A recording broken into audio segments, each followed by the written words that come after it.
개최 여부가 불투명했던 국제수영대회가 국비 확보를 계기로 본격적인 대회 준비를 할 수 있게 됐습니다. 광주시는 유대회처럼 저비용 고효율의 대회로 치르겠다는 방침입니다. 가짜 기부금 영수증을 함부로 발급해준 광주 전남 종교시설 8곳의 명단이 공개됐습니다. 500건 이상 6억 원어치의 가짜 영수증을 끊어준 남자도 있었습니다. 여수 유흥주점 여종업원 뇌사 사건의 파장이 확산될 조짐을 보이고 있습니다. 공무원과 경찰관 등이 해당 유흥주점을 통해 성매매를 했다는 주장이 제기됐습니다. 김장철을 맞아 해남 절임 배추의 인기가 상종갑니다. 올해 매출이 500억 원대를 넘어설 전망입니다. 여러분 안녕하십니까? 그동안 반납한다 아니다 말이 많았던 세계 수영선수권 대회가 예정대로 치러질 것으로 보입니다. 국비는 못 주겠다던 정부가 내년 예산을 지원했습니다. 사업이 본궤도에 오르게 됐습니다. 보도에 한신구 기자입니다. 2019 세계 수영선수권 대회 선수촌 부지로 확장된 계림 8구역. 19개 동 2,300여 세대의 아파트를 짓는데 이르면 이달 중에 광주시와 사용협약서를 체결하는 등 대회 개최까지 일정이 빠듯한 만큼 행정 절차를 서두르고 있습니다. 관리처분 계획 인가를 수립하고 그 후에 이제 조합원 2주를 약 2월 이후부터 2주를 실시해서 약 8월경에 착공에 이렇게 들어가는 걸로. 광주시 역시 대회 준비를 위해 속도를 내고 있습니다. 대회 반납설 등 개최 여부가 불투명해서 미뤄왔던 올해분 개최권료 300만 달러를 조만간 국제수영연맹에 지급하기로 했습니다. 또 지난 10월 한 차례 보류된 수영대회 지원본부 승인을 다시 요청하는 한편 내년 상반기까지 대회 조직위 구성과 사무국 설치를 마무리 짓기로 했습니다. 그렇지만 당초 1,200억 원대 규모에서 2천억 원까지로 늘어난 개최 비용은 여전히 부담으로 남아 있습니다. 이를 의식한 듯 윤장현 시장은 개최권료와 선수촌 규모 최소화 등을 통해서 광주 유대회처럼 저비용 고효율의 명품 대회로 치러내겠다고 말했습니다. 비용을 최소화하면서도 글로벌 광주의 도시 브랜드 가치를 극대화시킬 수 있도록 만전의 준비를 다해서 하계 유니버시티 대회에 이어서 또 하나의 광주의 신화를 쓰겠습니다. 특히 현재 추진 중인 시설 마스터 플랜에 대한 용역이 나오는 내년 6월부터 피나 측과 적극적인 협상에 나서기로 했습니다. 2019 세계 수영대회가 국비 확보를 계기로 대회 반납설의 종지부를 짓고 이제 본궤도에 오르고 있습니다. MBC 뉴스 한신구입니다. 현안 사업의 국비 확보와 관련해서 윤장현 광주시장은 단순히 몇십억이라는 수치를 넘어서 광주의 미래와 직결된다고 말했습니다. 특히 자동차 100만 대 생산기지 조성 사업의 경우 광주형 일자리 모델과 맞닿아 있어서 지역경제 활성화와 일자리 창출로 이어지도록 내년 예비 타당성 조사 통과에 최선을 다하겠다고 밝혔습니다. 전국 시도교육감협의회가 정부 예산에 누리과정 예산이 편성되지 않은 데 대해서 유감을 표명하며 수용할 수 없다고 밝혔습니다. 교육감들은 우회적인 지원 방식으로 누리과정 예산의 일부만 편성한 것은 임시 방편에 불과하다며 한 달 후에 다가올 보육대란의 책임은 정부와 국회에 있다고 주장했습니다. 또 교육청 재원으로 해결할 수 없는 만큼 내년 누리 예산을 편성하지 않겠다고 밝혔습니다. 국세청이 가짜 기부금 영수증을 함부로 발급해온 기부금 수령단체를 공개했죠. 광주 전남에서는 8개 단체가 포함되어 있었습니다. 순천에 있는 한 남자에서는 2013년 한 해 동안에만 가짜 영수증을 550건 이상 끊어줬습니다. 액수로는 6억 원이 넘었습니다. 그리고 광주에는 이 사찰은 가짜 영수증 29건을 허위로 발급했다가 적발됐습니다. 광주 전남의 경우 적발된 곳이 모두 절이나 암자 형태의 종교시설이었는데요. 흥미로운 대목은 여수와 순천, 광양 등 전남 동부권의 절이나 암자가 4곳으로 절반을 차지했습니다.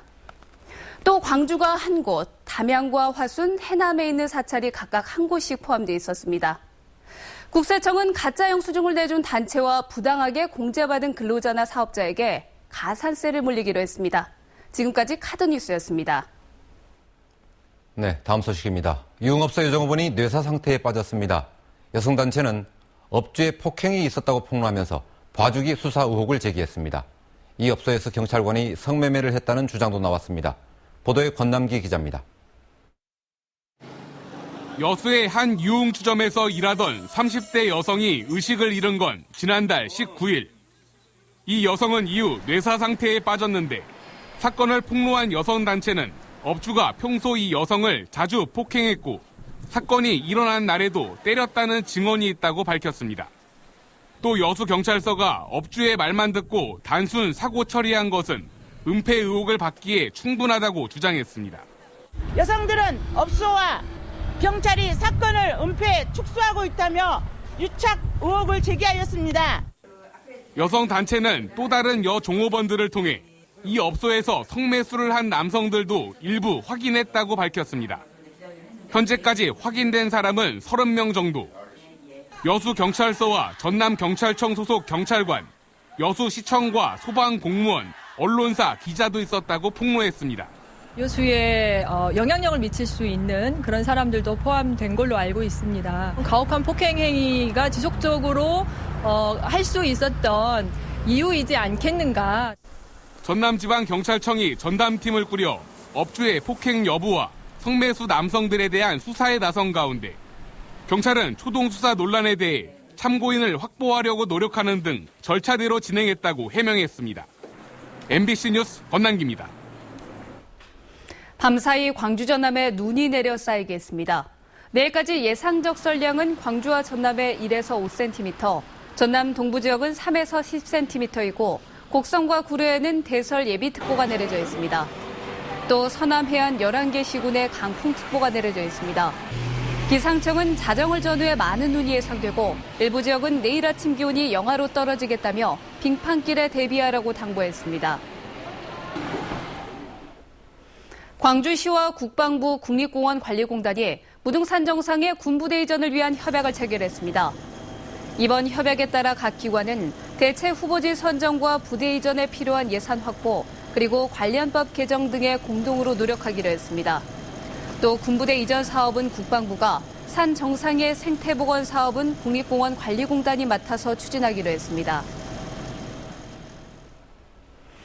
지난해 65세였던 노인들이 앞으로 평균 20년은 더 살 것으로 예측됐습니다.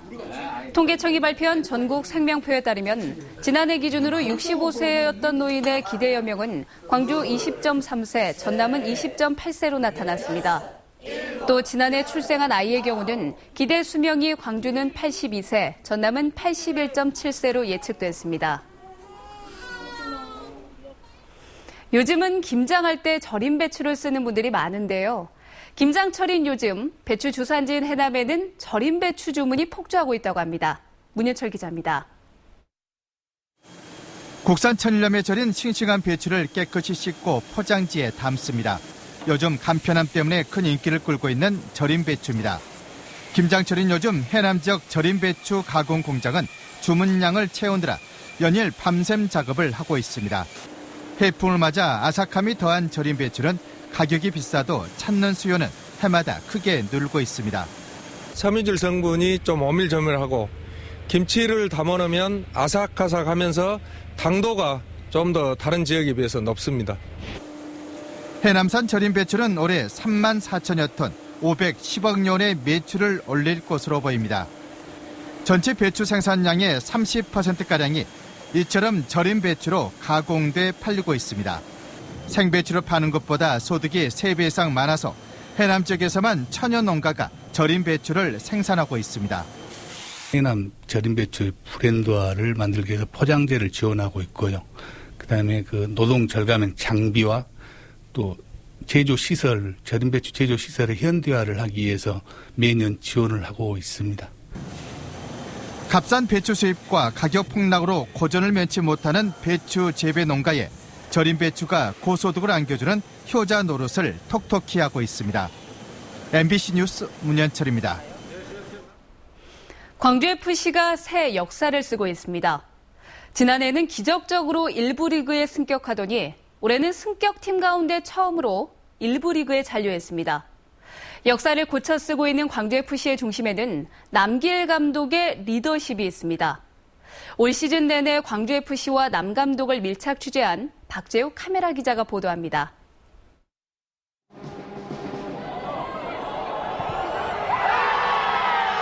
부산을 무너뜨린 이 골로 광주FC는 1부 리그 잔류 티켓을 거머쥐었습니다. 클래식 잘렸어. 화이팅! 프로축구 승격팀 가운데 역사상 처음입니다.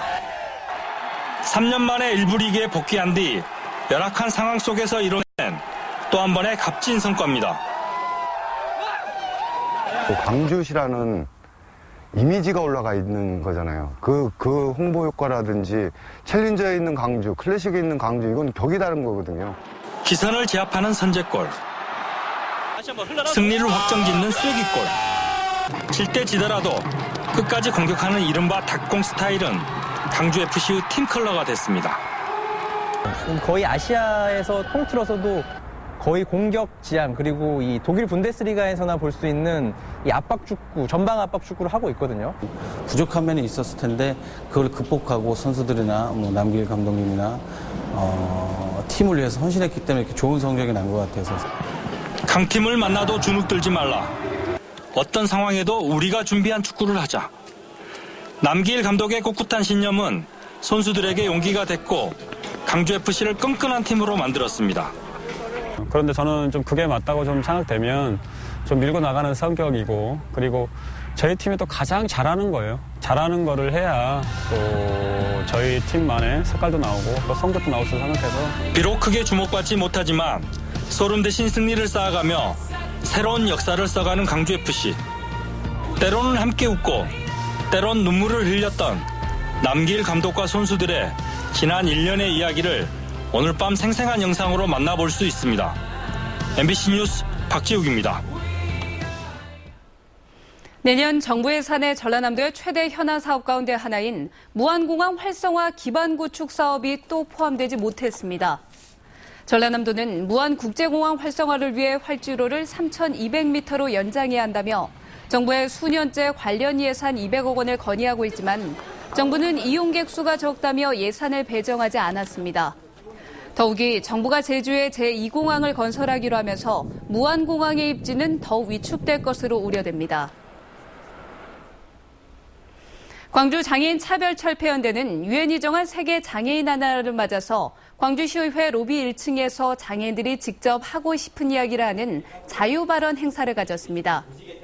차별철폐연대는 이 자리에서 나온 장애인 이동권 개선과 복지 증진 등 장애인 불편 사항을 정리해 광주시에 개선 대책을 요구할 계획입니다. 동신대학교 상담심리학과가 개설 10주년을 맞아 청소년 상담의 중요성을 알리는 기념 행사를 열었습니다.